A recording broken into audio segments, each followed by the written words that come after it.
नमस्कार. पत्रकार बांधव जेवढे उपस्थित आहे त्यांना मनापासून धन्यवाद. मी एक सामान्य नागरिक म्हणून इथं उपस्थित आहे.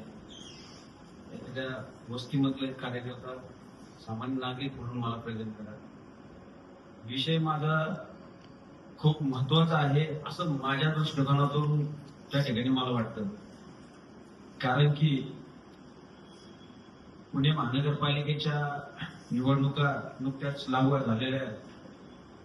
त्या अनुषंगाने बघायला गेलं तर या 3 महिन्यामध्ये पुणे शहरामध्ये जे इच्छुकांचं जे वातावरण आहे किंवा राजकीय लेवलचे नगरसेवकांचं जे वातावरण तयार झालेले आहे पुणे महानगरपालिकेच्या निवडणुकीला डोळ्यासमोर ठेवून त्या अनुषंगाने मी बोलणार आहे. हे सर्व बोलत असताना राजकीय पक्ष आणि सत्ताधारी पक्ष जे काय असेल ते प्रत्येक ठिकाणी मला वाटते प्रत्येकाला हा विषय माहिती, परंतु हा विषय बोलायला कुणीच पुढाकार घेत नाहीये. आज मी इथं येण्यापूर्वी खूप जणांना डिस्कस केलं की सर असा विषय, बाबा असा विषय काय म्हणा, आपण नाही काय करू शकत.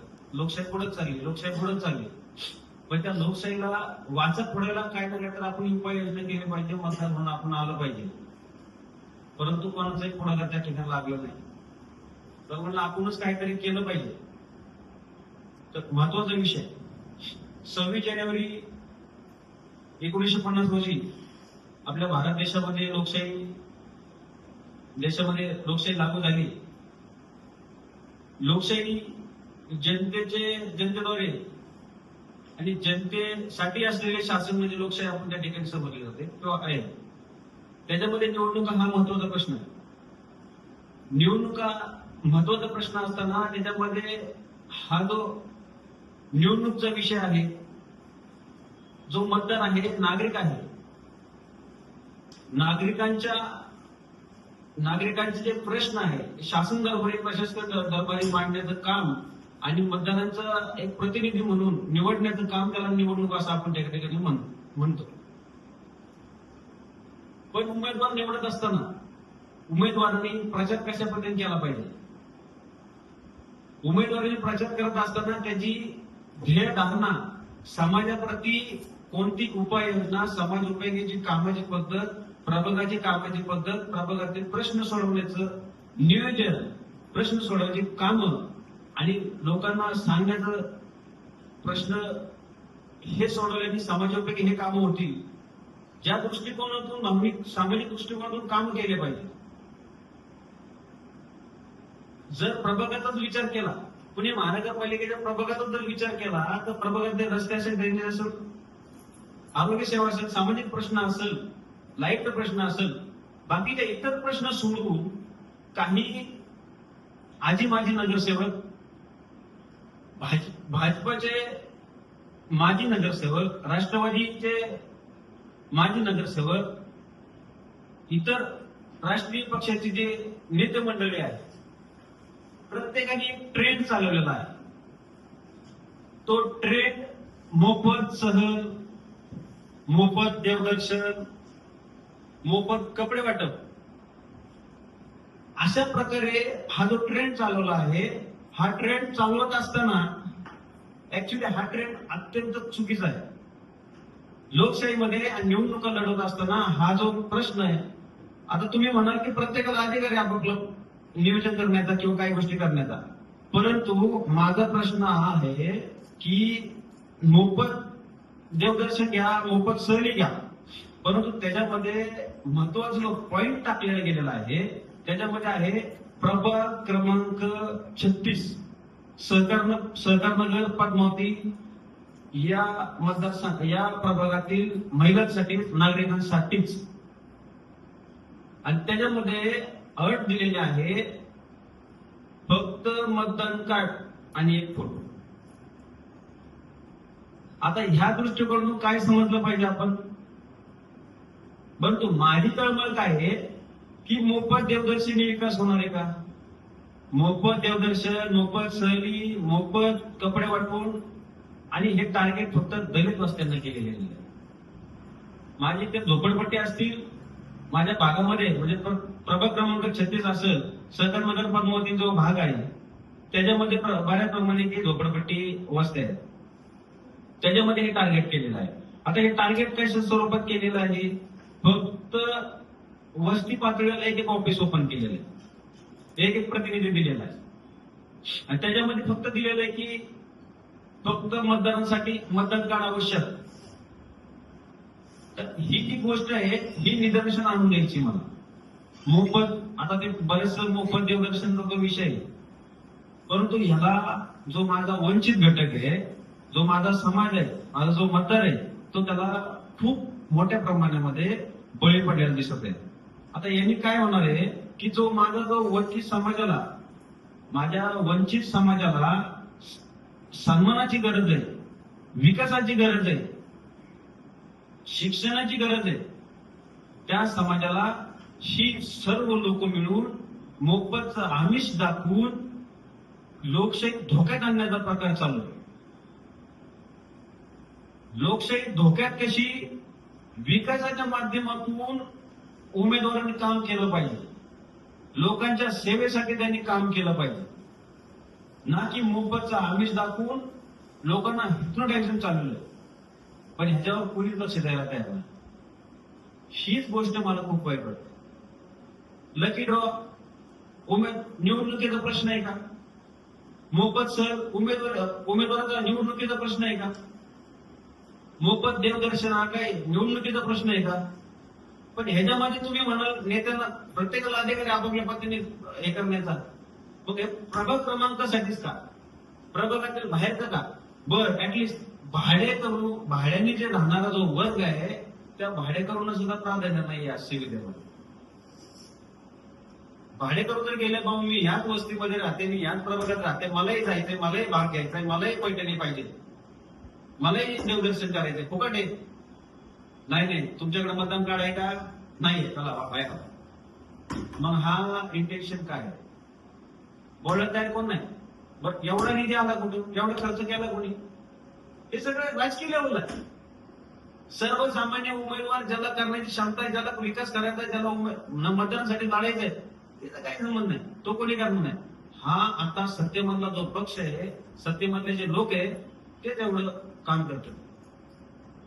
आता दोन जर गट घेतला, एक जर राष्ट्रवादी मानला आणि जर एक भाजप मानला, एक काँग्रेस मानला, त्या तिघांमध्ये दोघांमध्ये किंवा इतर बाकीच्या पक्षांमध्ये चाललंय. जर तू जर उज्जैनला नेलं तर मी तुला दुसरीकडे आणखी, तू शिर्डीला नेलं तर तुला मी तुळजापूरला नेतो, तुळजापूरला नेलं मी तुला येरमाळ्याला नेतो. ही ट्रेंड चांगला आहे. आणि लोकांना विकास पाहिजे. काय विकास पाहिजे? माझ्या भागामध्ये भरपूर दिवसात ड्रेनेज लाईनच नाही. ड्रेनेज लाईन त्यांचे सोडून द्या, तुम्हाला मी तुळजापूरला नेतो, तुम्हाला मी उज्जैनला नेतो. होणार आहे का अशाने? आज निवडणुका का घेतल्या जातात? प्रश्न सोडवण्याचं काम त्या ठिकाणी प्रतिनिधी करत असतात. आज जर 5 वर्षांनी निवडून दिलं, समजा एखाद्याने जास्त सहली घेतल्या, जास्त पर्यटन दाखवले, जास्त देवी धर्म केले, देवधर्म केले, 5 वर्षांनी जर त्यांच्या घरामध्ये पाणी येत नसत, त्याच्या दारामध्ये लाईट नसत, जर त्या महिलेची डिलिंग नाही होणार की बाबा माझ्या घरामध्ये लाईट नाही, तुला देवदर्शन खर्च केला का? होणार आहे हे, मी 100% सांगतो, होणार आहे. माझ्या वस्तीमध्ये 2000 साली महानगरपालिकेच्या सुविधा येऊ लागल्या सिद्धार्थनगर वसतमध्ये. आज तारीख 2025 रोजी महिलांना डोंगरावर जायची वेळ. आज उघडला तर तिथं महिला, मी तुम्हाला सांगतो. पण एखाद्या नगरसेवक येऊन गेला, ड्रेनेज लाईनचा प्रश्न म्हणले, आजची बात मला 2025 वर्ष झाले त्याला ड्रेनेज लाईनचं काम त्या ठिकाणी होत नाही. आणि माझ्या मागे भगिनी उघडा करण्याची वेळ येते. हा जो प्रश्न आहे हा फक्त मत विकत घेण्याचा हा जो प्रश्न आहे. मग लोकशाही राहिली कुठं? ही भांडवलशाही चांगली. आणि ह्याला जर आवाज जर कोणी उठवला नाही तर शपथ सांगतो भांडवलशाही हे लोकशाही राहणार नाही. लोकांना विकत घेण्याचा प्रकार चालू आहे. खूप मोठा प्रश्न आहे हा, खूप गंभीर प्रश्न आहे. हे देव धर्माला म्हणावे हा जो विषय, आता माझ्याकडे प्रूफ आहे सगळे, हे सगळे व्हिडिओ आहे. आता कालच बघितलं, एवढं महिला रात्री 11:30-12 दरम्यान पूर्ण चाललं. म्हणलं काय झालं मावशी, काय झालं, कुठे गेलं? बोले ते साहेबांनी असं ठेवलं होतं. काय बोले मोफत, मला वाटतं काय ठेवलं होतं, नाही होम मिनिस्टरचा कार्यकर्ता लय कडरा वाटत होतं. प्रत्येकाला पैठण देईल हीच अपेक्षा आहे. गोरगरीब कष्टकरी भावनिक आहे. लक्षात घ्या, हा जो वंचित घटक आहे ना, शिकलेला नाहीये. हा शिकलेला नाहीये. त्याला दोन शब्द प्रेमाने बोलून तर भाळून जाणार जो व्यक्ती. आणि डॉक्टर बाबासाहेब आंबेडकरांनी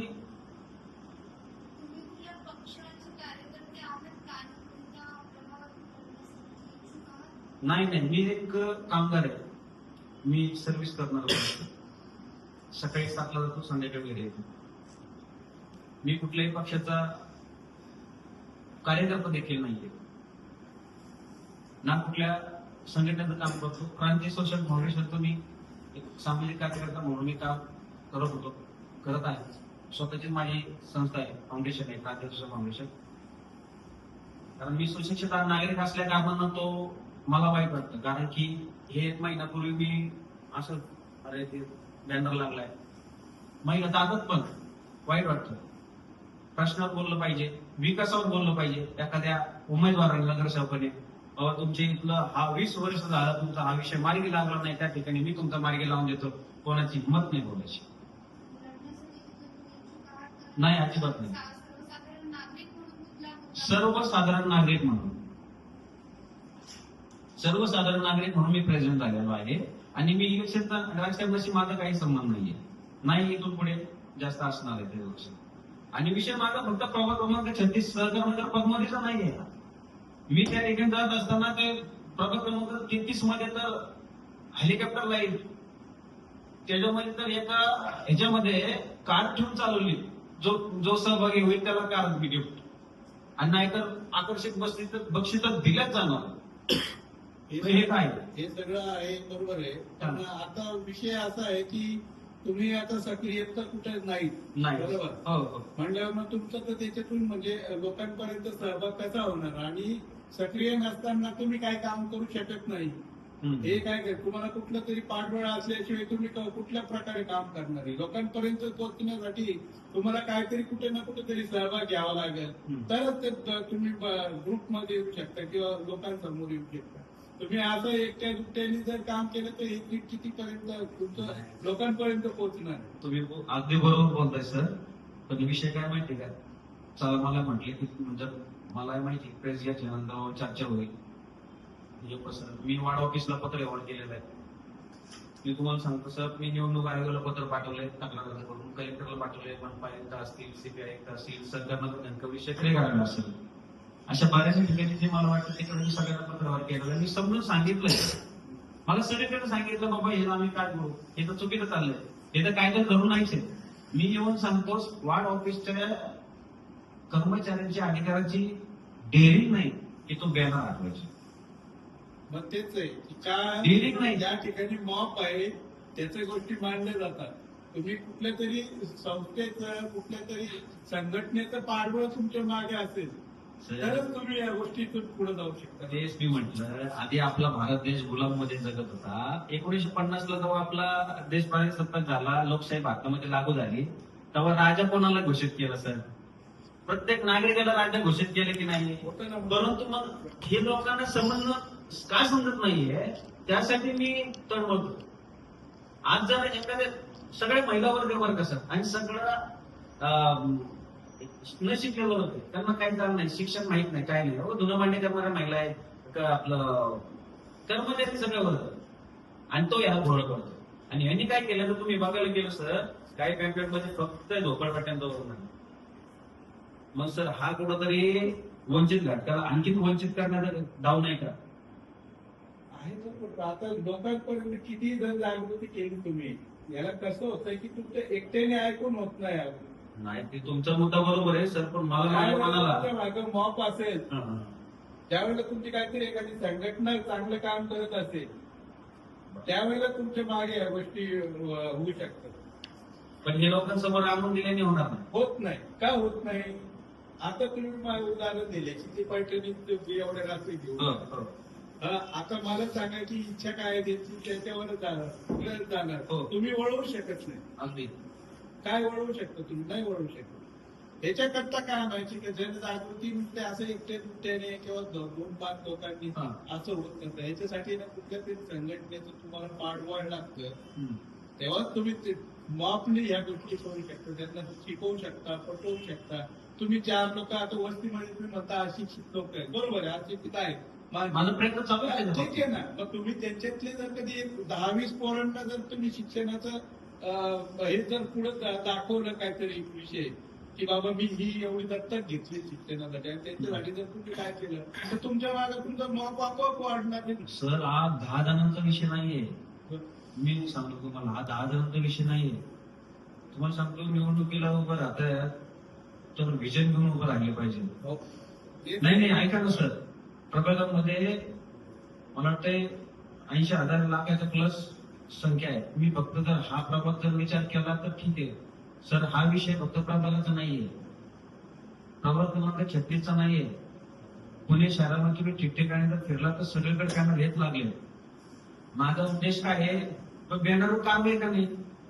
जर एखादा भाजीपाला विक्रेता एखादा बसला रोडला ते भाजीपाला सकट घेऊन जातात आणि तो विचार रडत बसतो किती वेळा तुम्ही माझ्या डोळ्यात बघितलं. नाही.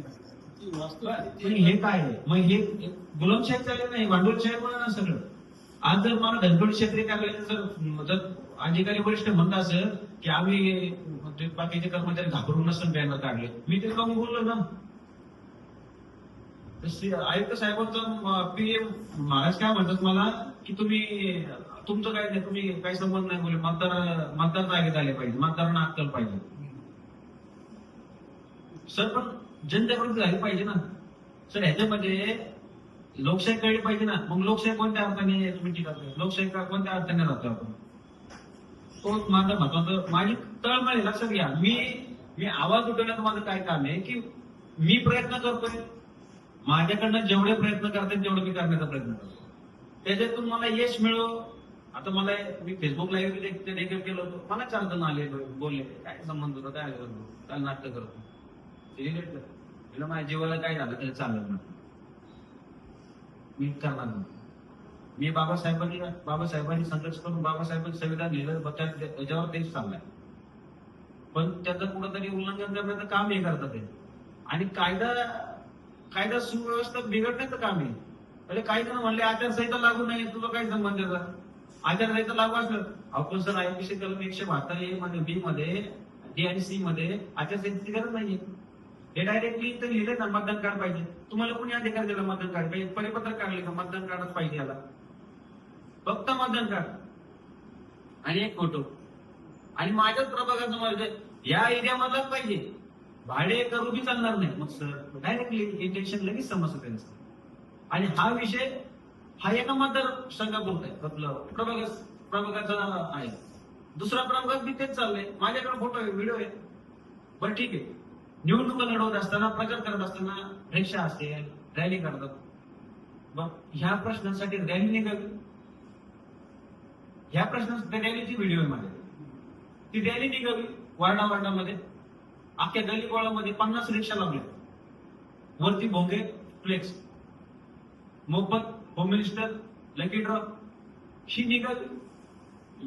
हाच विषय आहे. जर ह्याला जर प्रशासनाला जर समोर हा प्रेझेंट करून प्रशासनाचं जर मी जर नजरेत आणलं, जर प्रशासनाने जर कारवाई करण्याचा प्रयत्न केला किंवा हे बॅनरवर बंदी आणली किंवा त्यांना जर निवडणूक आयोगाने आदेश दिले तुम्ही विकासाच्या मुद्द्यावर तुम्ही हे करा, पब्लिसिटी करा, तर तो विषय कुठेतरी होईल ना.